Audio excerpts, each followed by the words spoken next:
দীর্ঘদিন পর আজ দিনভর মুখর ছিল জাতীয় সংসদ ভবন এলাকা।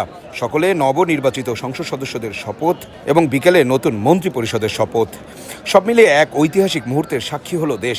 রাষ্ট্রীয় গুরুত্বপূর্ণ এই অনুষ্ঠানকে নির্বিঘ্নে করতে অন্যান্য আইনশৃঙ্খলা রক্ষাকারী বাহিনীর সাথে কাঁধে কাঁধ মিলিয়ে গুরু দায়িত্ব পালন করেছে বাংলাদেশ আনসার ও গ্রাম প্রতিরক্ষা বাহিনী।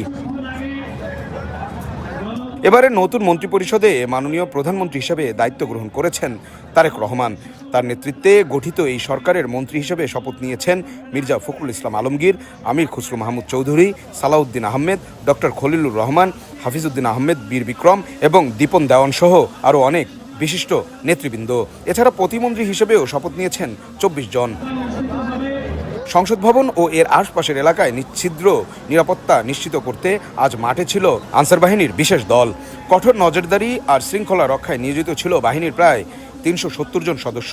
এর মধ্যে মাঠে সরাসরি দায়িত্ব পালন করেছে 190 জন আনসার ব্যাটালিয়ন সদস্য, 70 জন এজিবি সদস্য এবং 110 জন অঙ্গীভূত আনসার সদস্য।